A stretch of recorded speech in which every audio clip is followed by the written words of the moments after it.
Vamos a empezar por algo que va a pasar a las 10 de la mañana. Va a ser una decisión que va a tener efectos en lo judicial, pero que impactarán directamente en lo político.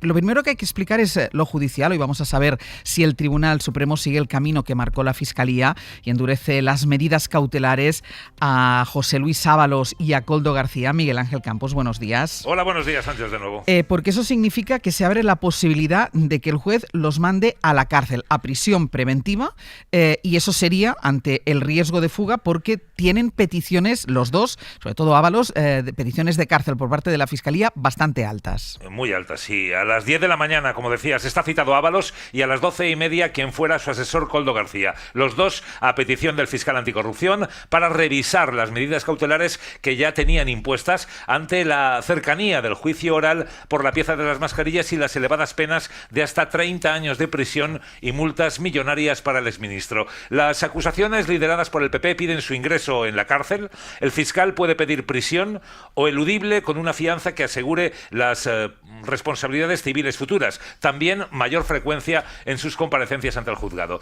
José Luis Ábalos, en conversación con la SER, Ángels, ve en esta vistilla una maniobra con la que se le pretende intimidar, dice, para que confiese cualquier cosa. Denuncia indefensión porque no ha podido acceder al sumario de las mascarillas por el que se le va a juzgar. Insiste en su inocencia y en que carece de bienes para pagar cualquier fianza relevante, tal y como ha constatado la UCO, porque el informe patrimonial de la Guardia Civil sobre Ábalos no halló cuentas ocultas ni dinero visible, tampoco grandes propiedades, ni en España ni en el extranjero. Solo 94.000 euros injustificados según la UCO en los años investigados y alquileres con opción de compra que ya no disfruta. Ábalos también subrayará que no hay riesgo de fuga, que ha cumplido puntualmente con los requerimientos de la justicia y que como diputado en el Congreso está sujeto a un escrutinio diario que hacen imposible su huida. Koldo, como Ábalos, también denunciará la nulidad de las actuaciones e indefensión en el procedimiento. La conexión entre ambas defensas es clara en los últimos días, Ángels, pero sin una estrategia común con la de Santos Cerdán. Ábalos-Koldo van prácticamente de la mano, Cerdán por su cuenta.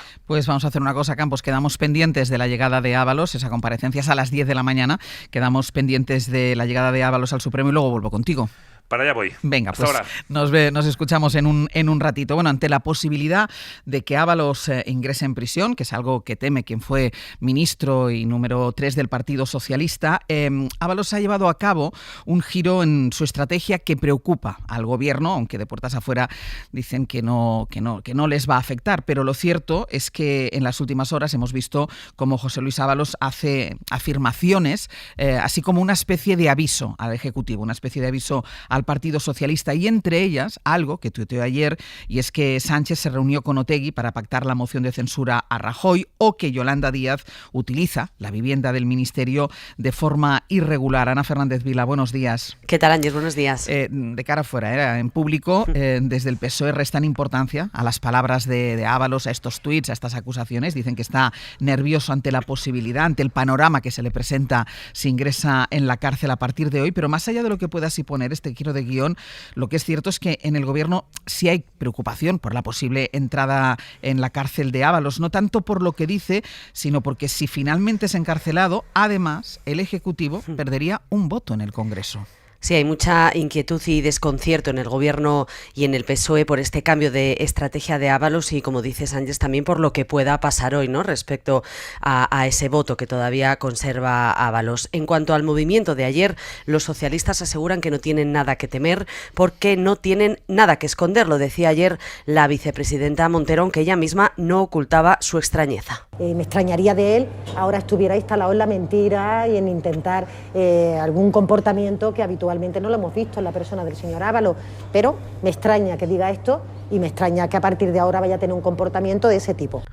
Los socialistas, por lo general, se resisten a interpretarle, a reconocer que puede haberles declarado la guerra. Algunas fuentes entienden que tiene que estar muy nervioso, que le trastorna esa posible entrada en prisión. Y hay también quien cree que podría ser un intento de ganarse a la Fiscalía Anticorrupción o al juez, haciendo ver que está dispuesto a disparar contra el gobierno. Pero insisten, esto no tendría sentido que fuera contra el PSOE. En lo que todos coinciden, eso sí, es en desacreditarle a toda costa. Se la Lamentaba ayer, por ejemplo, un dirigente socialista con el que hablábamos que parece que valga más la palabra de un delincuente, decían. Así que en las horas previas a saber qué pasa con Ábalos, el PSOE está en eso, pero también obviamente en tratar de minimizar el golpe que supondría su entrada en prisión. La imagen de otro de sus exsecretarios de organización entrando a prisión. Defienden los socialistas que el daño que ha causado Ábalos ya está amortizado, que hace mucho que actuaron con contundencia contra él, que le expulsaron,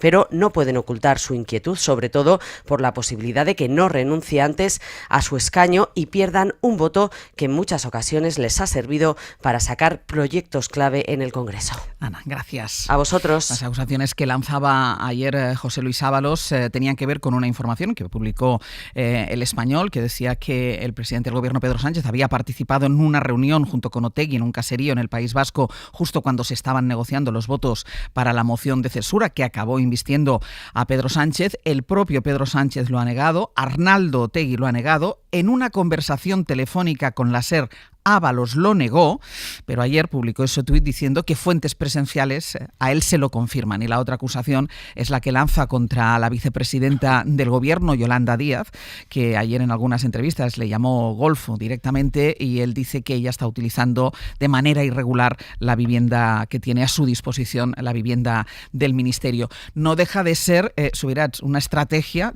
parece de un hombre desesperado, porque además es una persona que hasta ahora ha votado afirmativamente a todo lo que ha propuesto el Partido Socialista y no ha disparado contra el Partido Socialista ni contra el gobierno en ningún momento.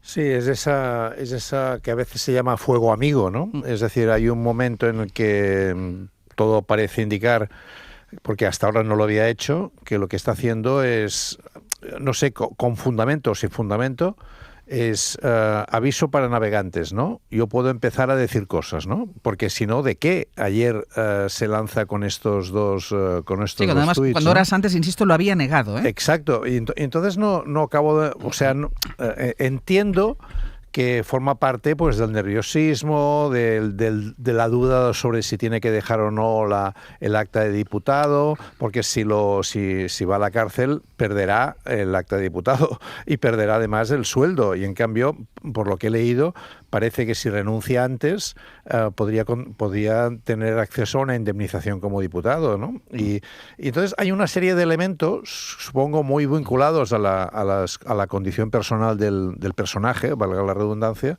que hace que ayer esos dos tweets levantaran todo tipo de... Me extraña también, o sea, por un lado lo entiendo, pero por otro lado también me resulta un poco extraña la reacción de la vicepresidenta diciendo que no es su forma de comportarse, ¿no? Bueno, es que su no forma de comportarse hace mucho tiempo que no es la que debería, ¿no? O sea, no es que ahora no es la que pensaban, sí. Exacto. No es que ahora con estas declaraciones haya empezado por la mala senda, ¿no? ¿No? Porque si no estaríamos aquí, ¿no? Sí. O sea. Gonzalo. Sí, yo iba a empezar por lo que acaba de señalar Joan, ¿no? Me sorprende que a la vicepresidenta le sorprenda. La vicepresidenta, que es vicesecretaria general del Partido Socialista, si no me equivoco, desde 2022, es decir, es responsable parcialmente de que José Luis Ábalos fuera de nuevo candidato como cabeza de lista por Valencia en 2023, cuando se le relevó del ministerio en 2021. Es decir, ¿y a qué quiero llegar con esta cronología? Pues que ellos se lo han guisado y ellos se lo están comiendo, lo siento muchísimo, pero si en 2021 le relevaron del ministerio, no le tendrían que haber dejado que fuera candidato de nuevo en 2023, porque evidentemente había más que un indicio de que su comportamiento ético, moral y su catadura personal podía llevar a efectos inesperados, como el que ahora mismo se manifiesta y otros tantos que ya hemos atestiguado, ¿no?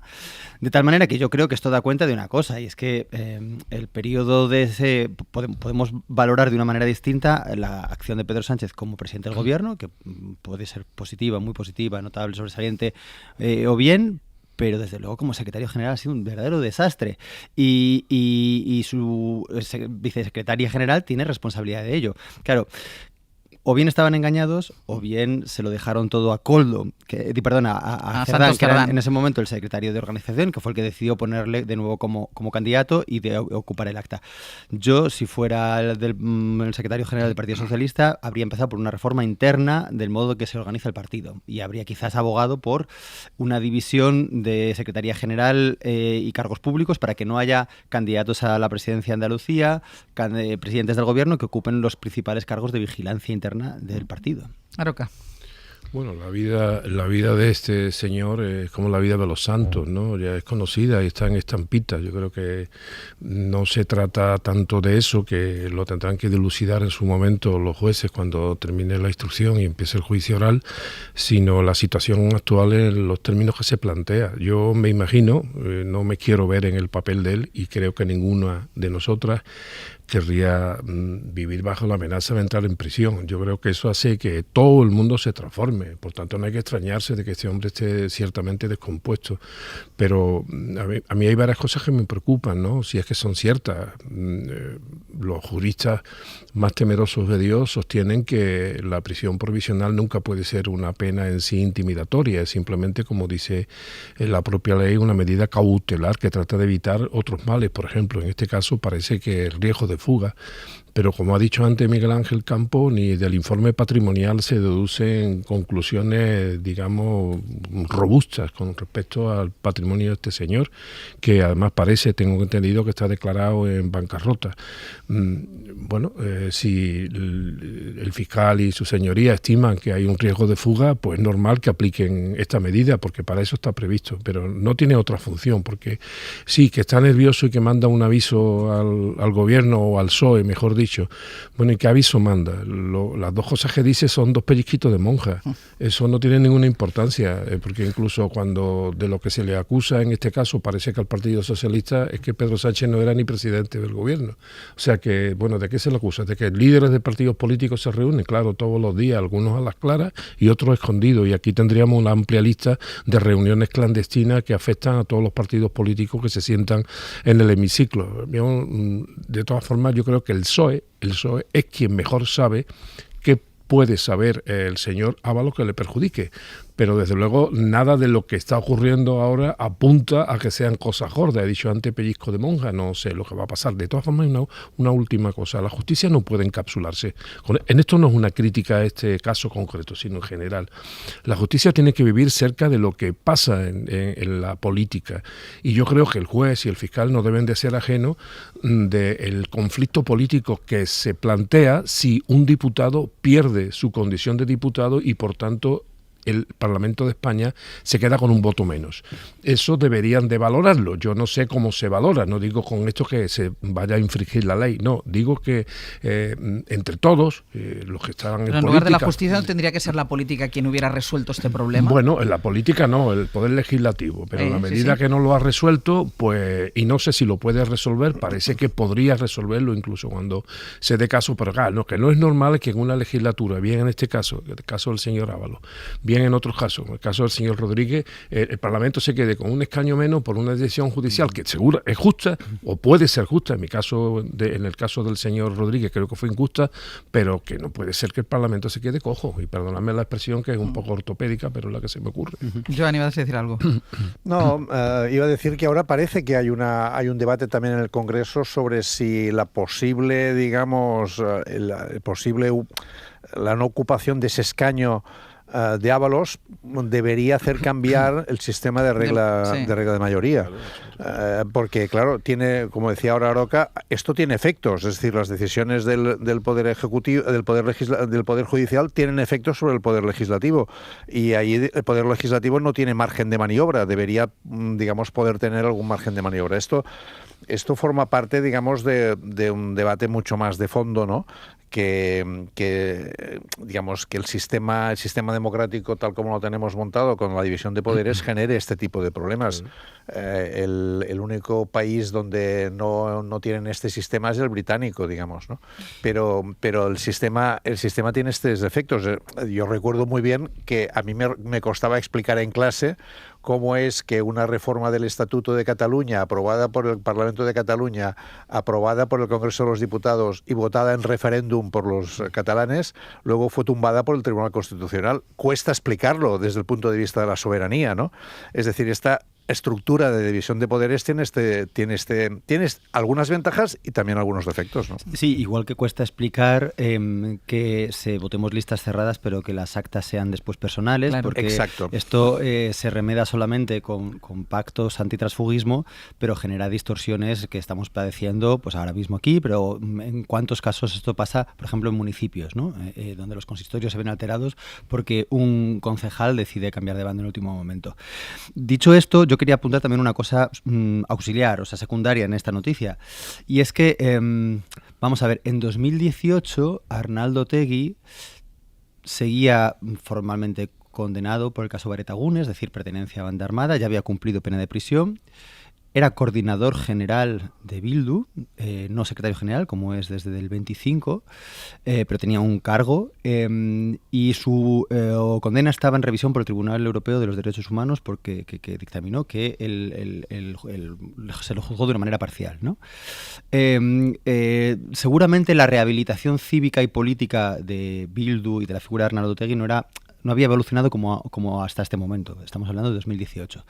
Pero se está agitando un imaginario de reunión clandestina, ¿no?